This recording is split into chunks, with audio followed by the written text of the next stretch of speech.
Yo, what is up guys? Guido here, back again with another video. And in this video, we are going to be installing a Dynocam's F-275 clone welded lobe cam into this Predator 212 Hemi.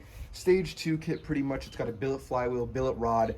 It has the Mod 2 cam currently in there. Governor has been removed along with the oil sensor. It's running a 26mm Mikuni carburetor with 26-pound valve springs and the F&B header pipe.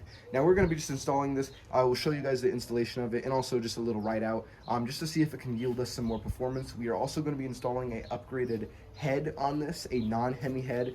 It's going to be super sick. That will be in a different video. But anyways, I will show you guys a little ticket on screen of all the information on this. It has lift of 276 for the intake and exhaust. So this cam should be really nice for this bike, should yield us some more performance gains. And yeah, let's just get straight into the video. First thing we're going to do, we are going to undo the throttle cable and take that header pipe off so we can undo the bolts for this motor and get this thing out. So now what we're doing first is we're going to remove this header pipe here, just so there's enough access to pull this motor out. Otherwise this will come in contact. So we pretty much got the exhaust loosened. We're going to take off this chain guard, which needs to come off anyways, so then we can access the side cover to pull the clutch out. But we're going to take this chain guard off so then we can undo the bolt that we have holding our exhaust hanger in. Alright, so now we have the chain guard off. Now we have access to our bolt there for a hanger.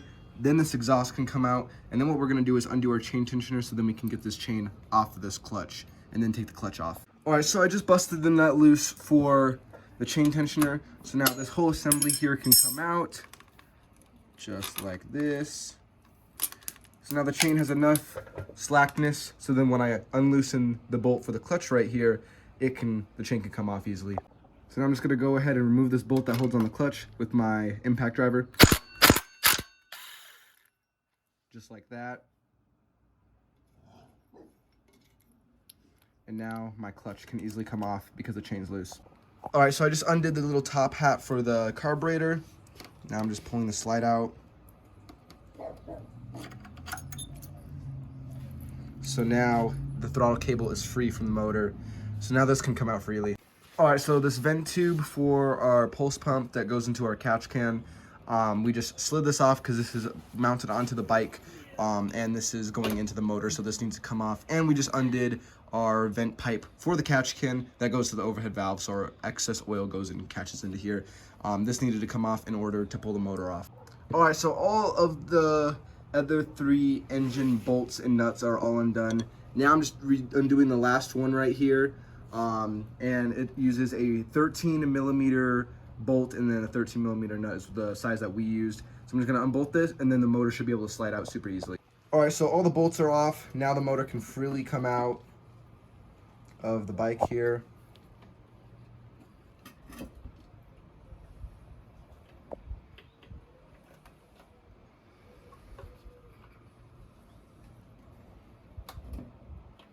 And there we go.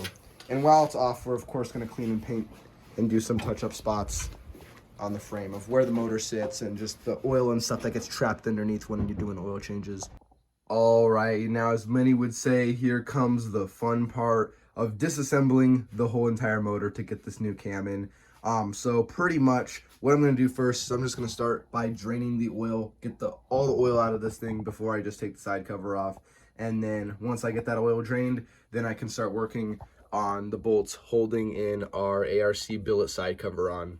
All right, so what I'm gonna do first is I'm actually gonna drain the oil on this motor here. I have my 10mm wrench on there, and I'm just gonna use this McDonald's drink can. I found it in the trash, so this should be good to hold my oil here.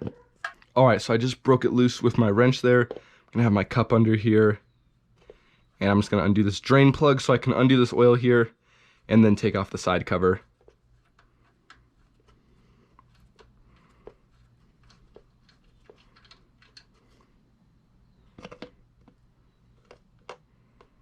And also this oil looks pretty bad, but the oil that we use is some Motel and it's red. So it looks like it's pretty dark than what it really is. But the last time we just did an oil change on this was maybe just a little while ago, so it hasn't been ran too much, but we're still going to just throw in some new oil since we're throwing in a new cam, of course.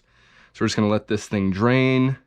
All right, now you can see the oil is pretty much all drained out. I'm just gonna wipe this up real quick right here. Throw my drain bolt back in.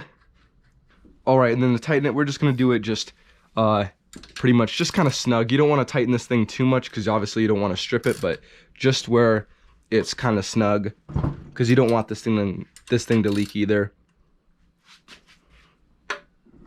And that's good right there. All right, so now since there's no oil in this thing, I'm gonna go ahead and take off the side cover. And as you guys can see, we have the ARC billet side cover on here. Super duper cool. Really complements this motor with all the chrome and stuff we have on here. And I'm gonna be using a 6mm Allen key to remove all of these 6mm Allen bolts here. So let's just get straight to it. I got impact gun here, which will just make quick work of these here. Now this thing should just be able to slide straight off. All right, with a few pounds of that rubber mallet, it's gonna come straight off. And you can see with that, some of the parts kind of fell out of the motor. Not a big deal because this has to come out anyways, so easier for me. And awesome. That's out now. You can see our push rod fell out. Not too big of a deal. And then our lifters are in there. So I'm gonna go ahead and just kind of clean this up real quick and then we can get our new parts installed. All right, and you can pretty much see we are all nice and clean of all that residue and stuff that was in there. And you can pretty much see this motor, like I already stated, it has the ARC billet rod, and then here was our camshaft. This is the Mod 2 cam here. Honestly, a really good cam. We didn't really have too much issues with it. We really like it, but we just want to step it up to the next step. And like I already mentioned from the beginning of the video, we are going to be doing a big valve head. So we want to step it up, take it up to the next notch for this little motor. And I think from our last video with this motor, I believe with the switching out the carburetor, we hit around 62, 63 miles per hour. So bumping up the head size, we're going to rejet the carb again on this 26mm Mikuni and also install a bigger cam. It should perform really well. All right, so now what we're going to do, I'm going to install my lifters just because they fell out, so we're gonna reinstall these. Get some of my oil on here just so I'm not putting it back in dry, and then slide that one up in there and then get that one back installed just like that. Perfect.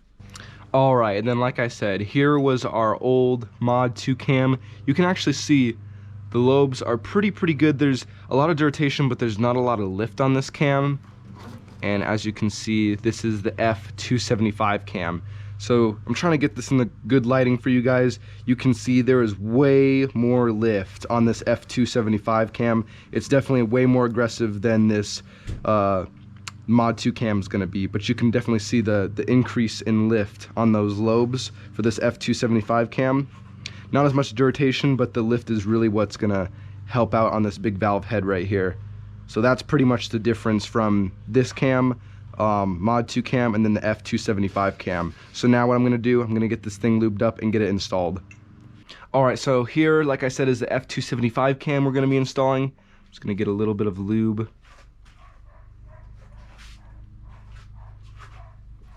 on here just so it's not dry. Make sure it's all evenly distributed. Just like that. And then now this can just slide on in, and then you want to make sure it's lined up with your timing marks that are on your crankshaft here.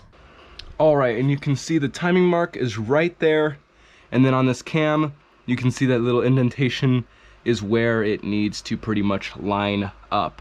So now pretty much how to do this is you're going to just need to turn the motor over so then they are lined up together. And you can see it is going to be lined up where we need it. So you can see, just want to stick this in here. Like I said, there's the dot on your camshaft. There's the dot right there on your crankshaft. So you're going to stick this on in here, and you are going to line it up within the motor there, and also line up your timing marks here.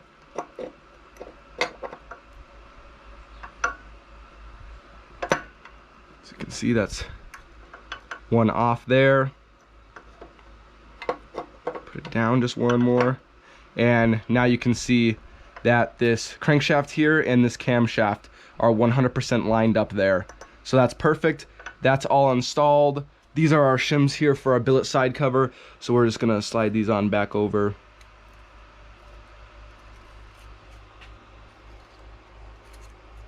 So we have the equal amount of distance from this in our side cover, so there's no play within our crankshaft there. And the last thing I'm actually gonna do real quick before I get everything together, I'm gonna use my OMB warehouse. It's a clear little side cover, so pretty much it's out of acrylic and it's clear and it's cut out here. So what's really helpful about this is with installing a new cam in a Predator 212 Hemi, sometimes there can be cam issues with clearancing or crankshaft clearancing. It really just depends.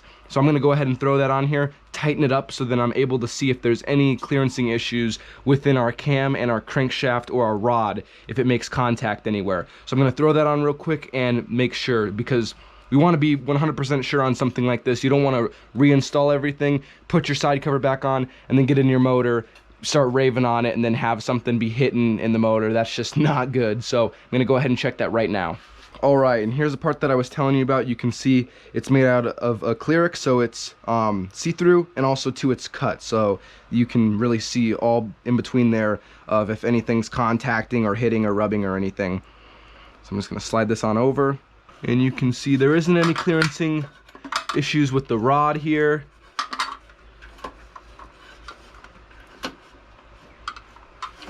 And looking down at the camshaft, it doesn't appear that there is any clearancing issues with that either. So you can see me going back and forth like this. There is no clearancing issues with that camshaft, the rod, or the crankshaft. So we are in business. Awesome. All right. And like I said, we'll just clean up our mating surfaces here, just so it's nice and clean. You don't want any oil or debris on this. All right. We're gonna install our bolts.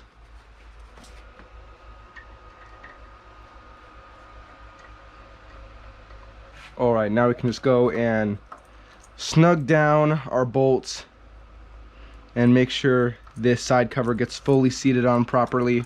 All right, so you can see we have everything all together and all our bolts are nice and snug on there. Now what we're gonna do is we're actually gonna torque all these bolts down, and straight from ARC.com, their website says on this specific side cover for this specific motor, it gets torqued down from 185 to 200 inch-pounds. So we're gonna go ahead and probably start at 185, see kind of what we're feeling, and then maybe work up to 200. It just really depends, I guess, on how tight you really want these to be. Like I said, we're using a different gasket, and with those tiny little rubber O-ring gaskets, I mean, we installed it and we had issues straight from the start from it leaking and stuff like that. So we might go on a little bit on the tighter side, but you also want to be careful too. These are an aluminum block. It'll strip just like that. So you want to be careful when you're tightening this stuff down. Do it in moderation, and also if you want, you could put a little bit of oil on each of the bolts so you can get it real snug without it, you know, stripping or anything like that.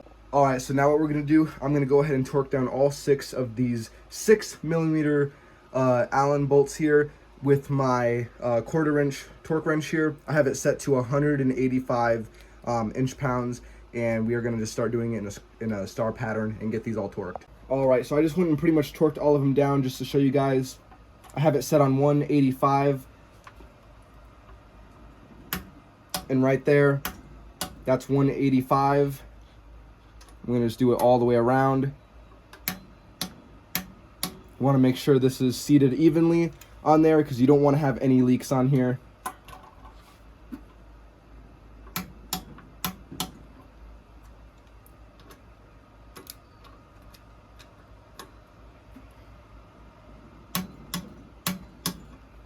All right, and as you can see, all of our bolts are all torqued. I bumped it up to 200. It really wasn't that big of a difference, but they are all torqued at 200 inch-pounds.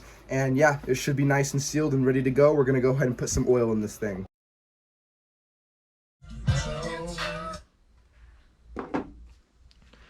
All right, now that everything's all installed on here, it's all installed, it's all good. All these bolts are all torqued to spec. I'm actually gonna go ahead and fill this thing up with some oil. And this is the oil that I always like to use. It's just this Motel 10W30, that's what these motors usually call for. If you really want, you could probably step up to like a 10W40, maybe something a little bit thicker. Since this is an air-cooled motor, it gets hot pretty quick. Something like that would work, but it comes down to personal choice and personal preference pretty much on what you want to use. So we're gonna go ahead and fill this up.